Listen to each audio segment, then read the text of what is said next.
જય હિન્દ મિત્રો, police પાઠશાલા YouTube channel પર આપ તમામ મિત્રોનું ફરીથી સ્વાગત છે. તો સૌપ્રથમ આપણા 10,000 સબસ્ક્રાઈબર પૂરા કરવા બદલ આપ તમામ મિત્રોનો ખૂબ ખૂબ આભાર. હવે 10,000 વિદ્યાર્થી મિત્રોનો પરિવાર થઈ ગયો છે, એટલે હવે વધારેમાં વધારે વિડીયો બનાવવાનું વિચાર્યું છે કે જેમ જેમ પરીક્ષા નજીક આવે એમ એમ હવે હું વિડીયો મૂકતો રહીશ. તો આજનું જે ટોપિક છે ને એ ખૂબ મહત્વનું છે કે રિવિઝન કેવી રીતે કરવું. અત્યારે મોસ્ટ ઓફ બધા લોકો રિવિઝન કરતા હશે, કેમ કે હવે ઘણા 10-15 દિવસ જ બાકી છે પરીક્ષાને. તો હવે હું તમને એક મારી સ્ટ્રેટેજી બતાવીશ કે મેં કેવી રીતે રિવિઝન કર્યું હતું અને ખરેખર કેવી રીતે કરવું જોઈએ. બહુ બધા લોકોને ખબર જ નહીં હોતી કે રિવિઝન કેવી રીતે કરવું. તો એના ઉપર આપણે આજે હું ટોપિક રહેવાનું છે.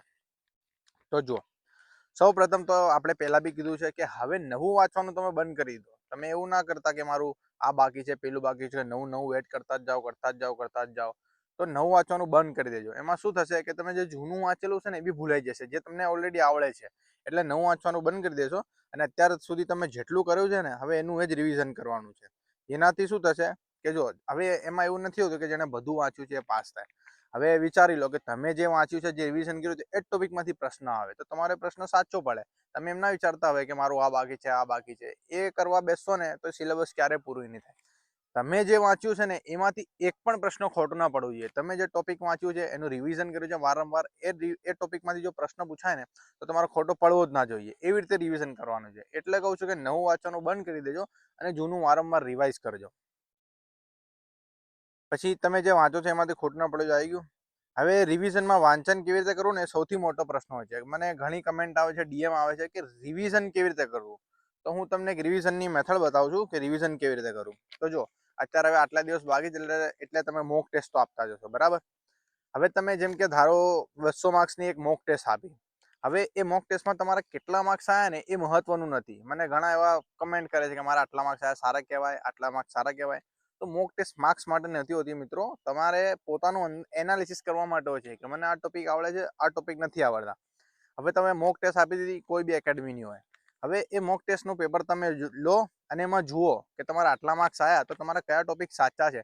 અને તમે પેપર આપતી વખતે કેવું કોન્ફિડન્સ હતું કે મેં આ પ્રશ્ન તો મને આવડે જ છે, આ ટોપિક તો મને આવડે છે, અને કયા ટોપિકમાં તકલીફ પડી. કેમ કે તમે બંધારણ વાંચો, હવે એમાં બંધારણીય સંસ્થા અને ગેરબંધારણીય સંસ્થા જે છે એનું તમે પ્રશ્ન વાંચ્યો અને તમને ખબર ના પડે કે આમાં શું જવાબ, અમને રિકોલ નહીં થતું, યાદ નથી આવતું.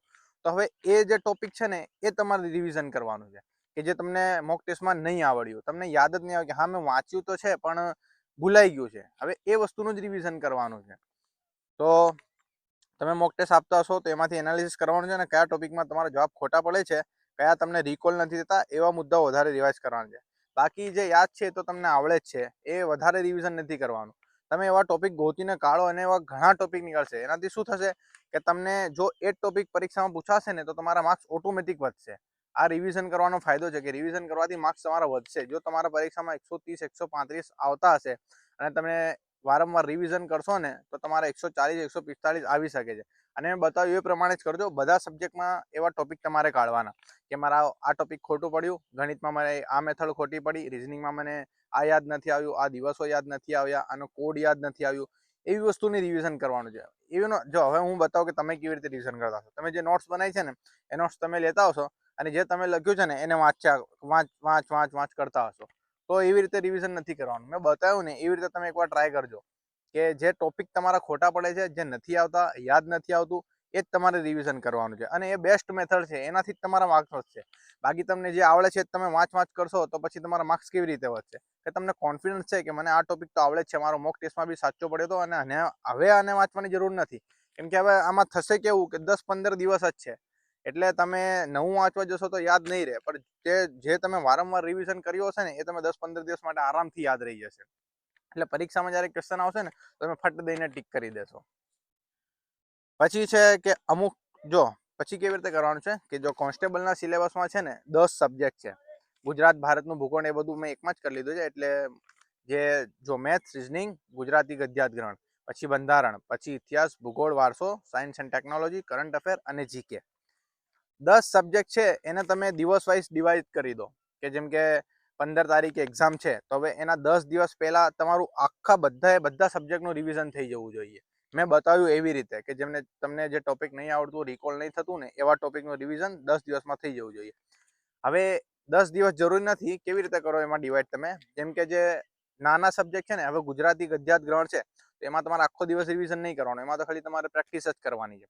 હવે બંધારણ છે તો બંધારણનું ભારણ બી વધારે છે, 30 માર્ક્સનું છે અને એ મોટો સબ્જેક્ટ છે, તો તમે એમાં 2 દિવસ ફાળવી શકો છો કે બંધારણમાં 2 દિવસ, ગુજરાતી, ગદ્યાત, ગ્રહણમાં અડધો દિવસ, પછી અડધો દિવસ કોઈ બીજા સબ્જેક્ટને આપી દેવાનું, પછી મેથ્સને 1 દિવસ, રિઝનિંગને 1 દિવસ, એવી રીતે તમે એક દિવસ આપીને જે 10 સબ્જેક્ટ છે ને એને સંપૂર્ણ રિવિઝન કરી નાખો, એટલે શું તમારે મેક્સિમમ માર્ક્સ વધી જાય.